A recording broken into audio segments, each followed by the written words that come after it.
میں اللہ تعالیٰ کا ایک معمولی عاجز بندہ ہوں۔ اللہ آپ کے گمان پر مجھے اچھا اتارے، پورا اتارے۔ سوال یہ ہے کہ بریلوی حضرات کہتے ہیں کہ اہل حدیث اور دیگر لوگ وہ نا سیرت کانفرنس کرتے ہیں اور تقریب بخاری بھی کرتے ہیں۔ اچھا، تو کیا اہل حدیث جب سیرت کانفرنس کرتے ہیں یا جلسہ کرتے ہیں یا تقریب بخاری کا انعقاد ہوتا ہے تو کیا ہم یہ ثواب کی امید پر کرتے ہیں؟ جی ہم ثواب کی امید پر کرتے ہیں۔ سیرت کانفرنس میں اللہ کا قرآن پڑھتے ہیں، نبی پاک علیہ السلام کی حدیث پڑھتے ہیں۔ سیرت کانفرنس میں وہ اللہ تعالیٰ کی حمد بیان کی جاتی ہے اور نبی پاک علیہ السلام کی نعت پڑھی جاتی ہے، مطلب آپ کی مدحت اور منقبت بیان کی جاتی ہے، فضائل ہیں یا احکامات ہیں یا آپ کی تعلیمات کو لوگوں تک پہنچایا جاتا ہے۔ تو ہم ثواب سمجھ کر ہی کرتے ہیں۔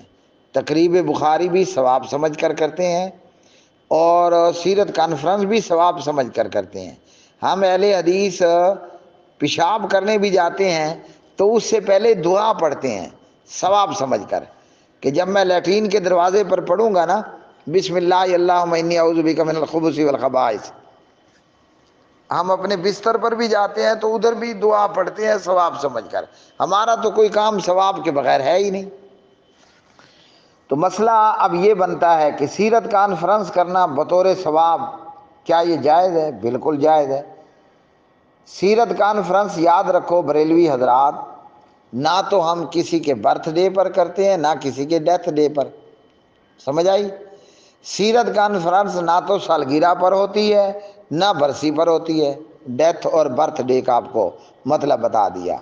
سیرت کانفرنس یا تقریب بخاری نہ اس کا ڈیتھ ڈے سے تعلق ہے نہ برتھ ڈے سے تعلق ہے، تو اس لیے ہم پر تو اعتراض تب کرو نا کہ جب ہم ڈیتھ ڈے اور برتھ ڈے پر کوئی معاملہ کریں، نمبر ایک۔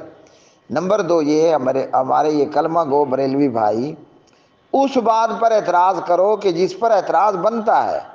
سیرت کانفرنس اہل حدیث بھی کرتا ہے اور بریلوی بھی کرتا ہے، دیوبندی بھی کرتا ہے۔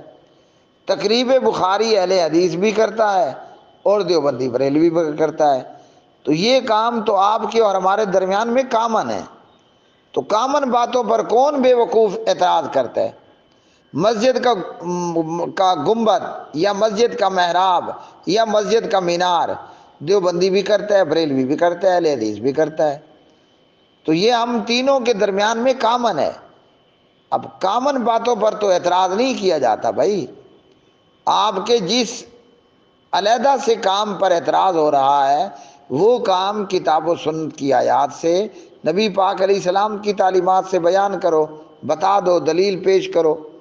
یہ تو دلیل نہیں ہے کہ جو اب مثال کے طور پر بریلوی ہے، دیوبندی ہے، اہل حدیث ہے، ایون کہ شیعہ ہے، آگے بھی سب کو جمع کر لو، حنفی، شافعی، مالکی، حنبلی، ہم سب اپنے بچے کی طہور کرتے ہیں نا۔ بچے کا جب 7واں دن ہو جاتا ہے تو ہر کلمہ پڑھنے والا مسلمان وہ جس بھی مسلک سے تعلق رکھتا ہے 7ویں دن بچے کی طہور ہوتی ہے۔ کیا مطلب طہور کا؟ ختنہ ہر کوئی کرتا ہے نا۔ اب کوئی بریلوی اٹھے اور کہے کہ اہل حدیث ہو تم تو ختنہ بھی کرتے ہو، تو بھئی یہ باتیں ہمارے درمیان میں کامن ہیں۔ ہر مسلمان اپنے بچے کی 7ویں دن لڑکے کی طہور کرتا ہے، مطلب ختنہ کرواتا ہے۔ تو کامن باتوں پر اعتراض نہیں ہوتا، جو آپ علیحدہ سے کر رہے ہو ہمارا اس پر اعتراض ہے۔ اور بریلوی ہمارے بھائیوں کو چاہیے، ہم اعتراض دشمنی میں یا عداوت میں نہیں کر رہے، ہمارا اعتراض برائے اصلاح ہے، ہم آپ کی اصلاح کرنا چاہتے ہیں۔ اور اگر آپ سمجھتے ہو کہ نہیں اہل حدیث خود اصلاح کے قابل ہیں، تو پھر آپ اپنی بات پر ہمیں دلیل پیش کرو آیت سے حدیث سے، تاکہ اگلے سال ہم بھی اس نیکی سے محروم نہ ہوں، ہم بھی تمہارے ساتھ عید میلاد کا جلوس نکالیں، ہم بھی گھوڑے پر بیٹھیں۔ اب میرا بھی دل کرتا ہے میں بھی گھوڑے پر بیٹھوں، ہیں جی، دل میرا بھی کرتا ہے میں بھی گھوڑے پر بیٹھوں۔ تو ہم اپنے بریلوی کلمہ گو بھائیوں کی اصلاح کرنا چاہتے ہیں کہ یہ برتھ ڈے اور ڈیتھ ڈے منانا یہ نبی پاک علیہ السلام کی تعلیم نہیں ہے، اور اگر ہمارے بریلوی بھائی سمجھتے ہیں کہ یہ دین ہے تو پھر اس پر ہمیں دلیل پیش کرو، قرآن کی آیت، حدیث۔ کیوں کہ اگلے سال میں بھی گھوڑے پر بیٹھوں گا، میں بھی جلوس نکالوں گا۔ ہمارے اپنے بندے کم ہوئے تو ہم بریلوی دیوبندیوں کے جلوس میں شامل ہو جائیں گے، لیکن آپ دلیل دینے کی بجائے کامن باتوں پر بیٹھ کر اعتراض کرنے بیٹھ جاؤ تو مینٹل خانے کا پاگل بھی سنے گا تو وہ کہے گا بریلوی تمہارے پاس تو دلیل نہیں ہے، تمہیں تو صرف آئیں آتا ہے اور بائیں آتا ہے اور پلس شائیں آتا ہے۔ سمجھے میرے بھائی؟ ہم یہ کہتے ہیں کہ ہمارے پیارے نبی علیہ السلام نے ہر ہفتے میں سوموار کے دن روزہ رکھا، یہ ہے اپنی پیدائش کی خوشی منانا روزہ رکھ کر۔ اور آپ نے بتا دیا جب پوچھا گیا کہ یوم الاثنین کا سوموار کا روزہ کیوں رکھتے ہیں، فرمایا میں اس دن پیدا ہوا اور انزل علیہ، اسی دن میرے اوپر وحی نازل ہوئی تو اس لیے میں سوموار کا روزہ رکھتا ہوں۔ اب بتاؤ ہمارے پیارے نبی علیہ السلام نے اپنی پیدائش کے دن سوموار میں جلوس نکالا؟ اگر دلیل ہے تو آپ ہمیں جلوس دکھا دیں قرآن سے حدیث سے، تو اس ثواب سے ہم بھی معروم نہ ہوں۔ ایسا نہ ہو کہ عید میلاد کے جلوس کا آپ ثواب قیامت میں اکیلے اکیلے لے جاؤ، ہم ادھر آپ سے گلہ کریں گے۔ سوموار کے دن ہمارے پیارے نبی علیہ السلام نے جلوس نکالا تو قرآن کی آیت سے حدیث سے آپ جلوس نکالنا بتا دو تو ہم بھی جلوس نکال لیں گے۔ اور ہم کرتے ہیں سیرت کانفرنس، سنو قرآن، وَإِذْ أَخَذَ اللَّهُ مِيثَاقَ النَّبِيِّينَ وَإِذْ أَخَذَ اللَّهُ مِيثَاقَ النَّبِيِّينَ لَمَا آتَيْتُكُم مِّن كِتَابٍ وَحِكْمَةٍ وَإِذْ أَخَذَ اللَّهُ مِيثَاقَ النَّبِيِّينَ لَمَا آتَيْتُكُم مِّن كِتَابٍ وَحِكْمَةٍ ثُمَّ جَاءَكُمْ رَسُولٌ مُّصَدِّقٌ لِّمَا مَعَكُمْ لَتُؤْمِنُنَّ بِهِ وَلَتَنصُرُنَّهُ قال أأقررتم وأخذتم على ذلكم إصري قالوا أقررنا قال فاشهدوا وأنا معكم من الشاهدين۔ یہ پوری پیغمبروں کی جماعت ہے، پوری کی پوری نبیوں اور رسولوں کی جماعت ہے۔ آدم نبی اللہ، نوح رسول اللہ، موسیٰ رسول اللہ، عیسیٰ نبی اللہ علیہ الصلاۃ والسلام تک پوری کی پوری جماعت ہے۔ اور اللہ اس جماعت انبیاء علیہ السلام سے جناب محمد الرسول اللہ صلی اللہ علیہ وسلم کے متعلق میثاق لے رہے ہیں کہ اے میرے پیغمبروں، میرے نبیوں اور رسولوں، میں تمہیں نبی اور رسول بنا دوں، کتاب اور شریعت عطا کر دوں، اور پھر تمہارے پاس آنے والا آئے محمد صلی اللہ علیہ وسلم، تو تم نے کیا کرنا ہے؟ لَتُؤْمِنُنَّ بِهِ وَلَتَنصُرُنَّهُ، ضرور بھی ضرور، لام تاکید کا، نون ثقیلہ مشدد ہے دونوں جگہوں پر، لَتُؤْمِنُنَّ وَلَتَنصُرُنَّهُ، اس پیغمبر پر ایمان بھی لانا ہے اور اس کی نصرت و مدد بھی کرنی ہے۔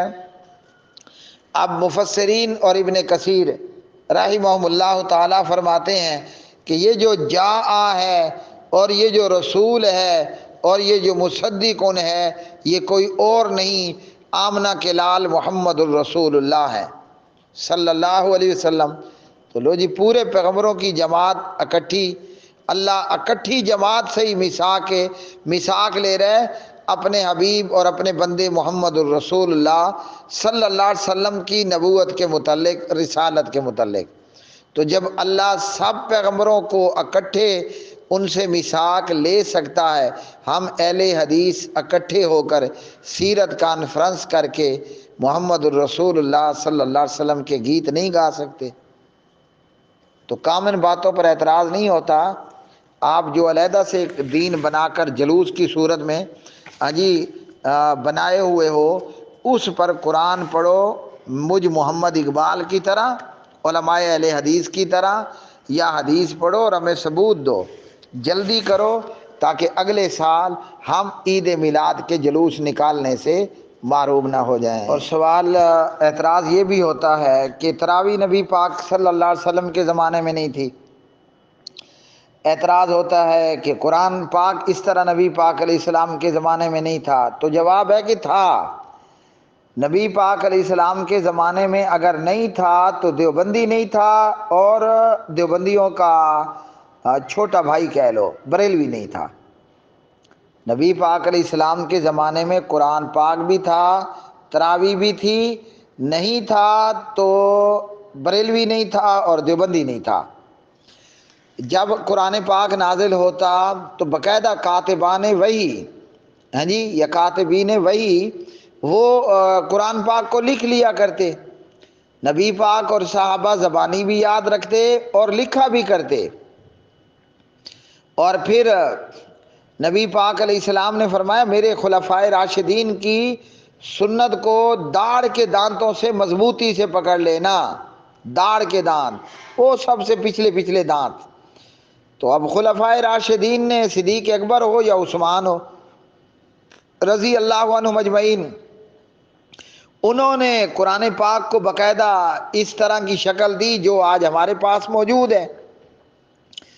تو قرآن پاک ایک تو نبی پاک علیہ السلام کے زمانے میں ہی لکھا جاتا تھا، اور اس کو باقاعدہ ایک مصحف کی صورت صحابہ نے دی، اور خلفائے راشدین کے زمانے میں یہ کام ہوا۔ تو خلفائے راشدین کا جو عمل ہے وہ تو حدیث اور سنت رسول، فرمان رسول علیہ السلام سے ثابت ہے، اس پر تو اعتراض بنتا ہی نہیں ہے۔ تراویح نبی پاک علیہ السلام نے 3 دن جماعت سے پڑھائی، پھر نہ پڑھائی کہ کہیں فرض نہ ہو جائے۔ تو تراویح تو خود نبی پاک علیہ السلام کے زمانے میں موجود تھی۔ صحیح بخاری کتاب الصلاۃ تراویح، جس کا نام قیام اللیل قیام رمضان ہے، اور امام عمر بن خطاب رضی اللہ تعالی عنہ نے اس کی باقاعدہ پورا مہینہ جماعت شروع کروا دی۔ تو عمر کا فعل تو حدیث سے ثابت ہے، عمر خلیفہ راشد ہیں خلفائے راشدین میں سے۔ اور سنن نبی داود میں ارباز بن ساریہ رضی اللہ عنہ کی روایت میں نبی پاک علیہ السلام نے فرمایا میرے خلفائے راشدین، میرے ہدایت یافتہ نیکوکار ان خلفاء کی سنت کو داڑھ کے دانتوں سے مضبوطی سے پکڑ لو۔ تو یہ تراویح باجماعت پورا مہینہ اور مصحف کی صورت میں قرآن، یہ تو حدیث رسول علیہ السلام سے ثابت ہو گیا۔ اگلا اعتراض ہے کہ جناب نا قرآن پاک پر زبر زیر تو نہیں تھا۔ تو زبر زیر حجاج بن یوسف کے دور میں کام ہوا اور پوری امت کا اس پر اجماع ہوا، اور حدیث ہے کہ نبی پاک علیہ السلام نے فرمایا میری امت پوری کی پوری گمراہ نہیں ہو سکتی۔ تو قرآن پاک پر زبر زیر بھی حدیث سے ثابت ہوئے۔ بھائی نبی پاک علیہ السلام کے دور میں یہ چیزیں موجود تھی، نہیں تھا تو بریلوی نہیں تھا، دیوبندی نہیں تھا۔ اس لیے تراویح پر اعتراض جڑنے کی بجائے یا ادھر سے مصحف پر قرآن پاک کتابی شکل میں اس پر اعتراض وارد کرنے کی بجائے اپنے عید میلاد النبی علیہ السلام پر دلیل پیش کرو۔ جو باتیں آپ کے اور ہمارے درمیان میں کامن ہیں ان پر تو اعتراض بننا اور ان پر اعتراض کرنا، اس کا تو کوئی حساب و کتاب بنتا ہی نہیں ہے۔ تو اس لیے بریلوی حضرات اور دیوبندی حیاتی ٹولے سے سوال یہ ہے ہمیں عید میلاد کے جلوس پر دلیل دو کہ نبی پاک علیہ السلام نے اپنے پیدائش کے دن میں مدینے میں جلوس نکالا یا سوموار کے دن روزہ رکھا؟ اگر تو عید میلاد پر جلوس نکالنا ثابت آپ کر دیتے ہو تو اگلے سال ہم اہل حدیث بھی آپ کے ساتھ جلوس بھی نکالیں گے، اور اس جلوس میں اگر گھوڑا ثابت کر دیا تو میں گھوڑے پر بھی بیٹھوں گا۔ ہیں جی؟ تو جلدی کرو، ہمیں عید میلاد پر جلوس نکالنے پر ثبوت پیش کرو۔ تراویح اور 3 طلاق اور زبر زیر اور مصحف کتابی شکل میں یہ تو سوال کا جواب نہیں ہے۔ تو عید میلاد پر جلوس نکالنا اور عید میلاد منانا، اس پر دلیل دو۔ اگر آپ چاہتے ہو کہ ہم اگلے سال ہم بھی آپ کے ساتھ جلوس نکالیں تو ہمیں نیکی سے کیوں محروم رکھا ہوا ہے؟ عید میلاد منانا اور عید میلاد پر جلوس نکالنا یا کھوتا اور گھوڑا نکالنا، اس پر دلیل دو اے دیوبندیو، اے بریلویو، تاکہ ہم بھی آپ کے ساتھ گھوڑا نکالیں اور جلوس نکالیں، اور پھر ہمیں بھی نا ڈی سی آفس سے پیسے ملیں ہیں۔